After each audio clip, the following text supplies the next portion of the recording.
Hello, my name is Kingsbury, and in this HelpNet security video, I'll outline a personal perspective on investing in cybersecurity. My day job is with Amadeus Capital Partners. We're a deep tech, early stage focused fund, headquartered in the UK, though we do invest outside the UK from time to time. We've got a long history of focusing on security technologies, all the way back to our investment in Forescout that went through a NASDAQ IPO and was a great success. And more recently, we invested in a company called CryptoSense. More of that in a moment. Now, in the course of the average month, I see many cybersecurity propositions, and basically I've got 6 tests that I apply to those businesses. Firstly, is this really novel? There's been an awful lot of innovation in cybersecurity over many years and continues to be so. So is this really doing something better, faster, cheaper? And better, it has to be, orders of magnitude better. It has to be orders of magnitude faster if that's the sell, or orders of magnitude cheaper. It's not enough to be just a little bit better.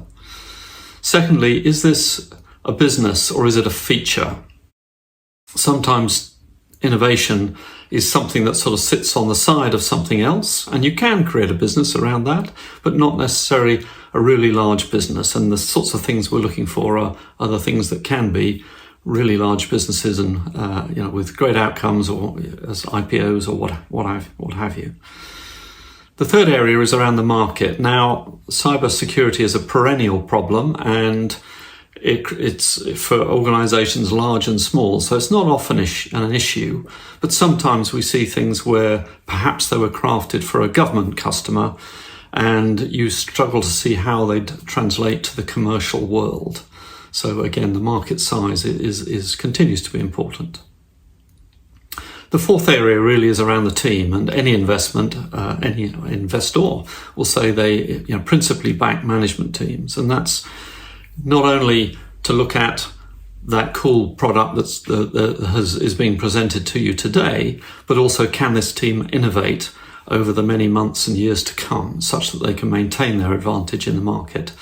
And the other layer, of course, is not only the challenge of innovation, but can this team actually build a large successful business? And sometimes that's tricky for technically focused founders in particular. The fifth area is around the go-to-market. There's so much investment gone into cybersecurity and so many dollars spent on marketing that you've got to figure out what is your magic about how you go to market. What routes do you have? And is there something about your go-to-market that gives you an unfair advantage? It could be early customers, a segment that's highly repeatable, where there's the customers can reference each other or whatever. So as I say, it's that go-to-market unfair advantage. The final piece is, does it fit with our fund strategy? And some of that's around the numbers. We only have a certain size check to write, 2, 3, 4 million initially. And also we like to get a significant percentage because we do get very involved to help businesses at that early stage. So sometimes we'll see great businesses, but we can't invest because it doesn't fit our fund criteria.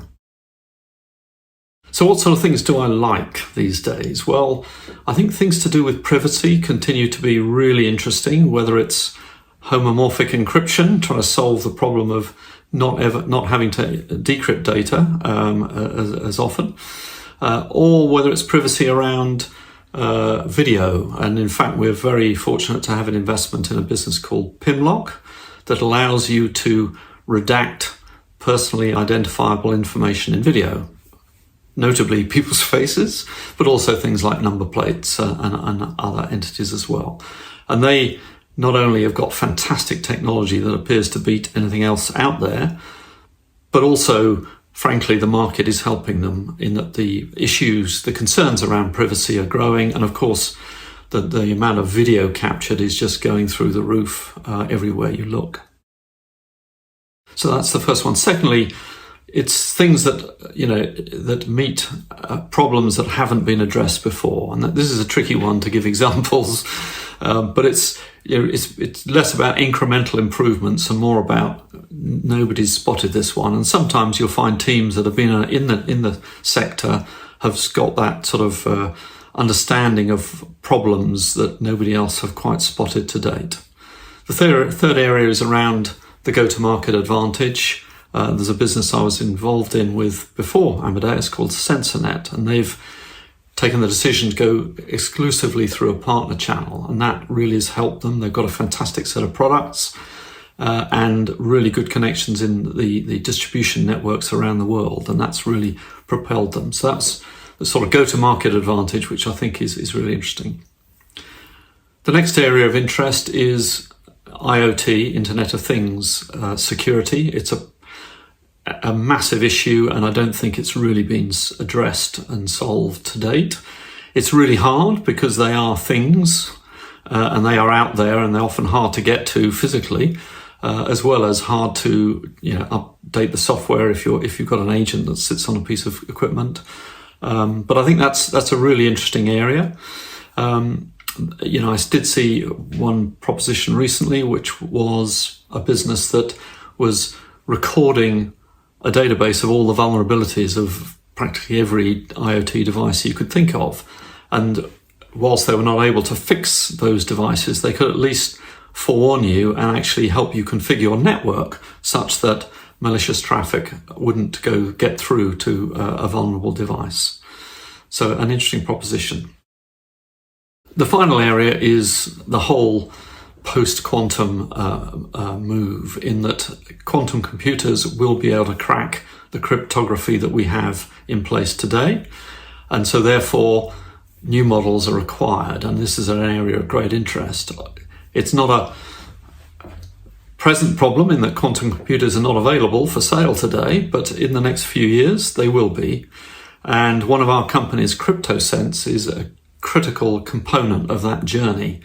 They audit your cryptography to tell you what you've got in place today, both by looking at the source code and also at runtime, which is quite tricky and quite clever. And that obviously helps you fix your cryptography today, which is important. But also when you're thinking about replacing the cryptography with quantum safe cryptography, then the first thing you need to do is figure out what you've got in place today. So a really important piece of the post-quantum journey. And that is why a company called Sandbox AQ, a very high-profile business in the States, CEO Jack Hillary, Chairman Eric Schmidt of Alphabet Google fame, has recently acquired CryptoSense, because Sandbox AQ are in the business of helping organizations move to that post-quantum world. And as you can understand, CryptoSense is helping them enormously in that journey. So very exciting bit of news to share there. And anyway, I'm looking forward to seeing many, many more cybersecurity propositions over the coming months and years. So thank you very much for listening.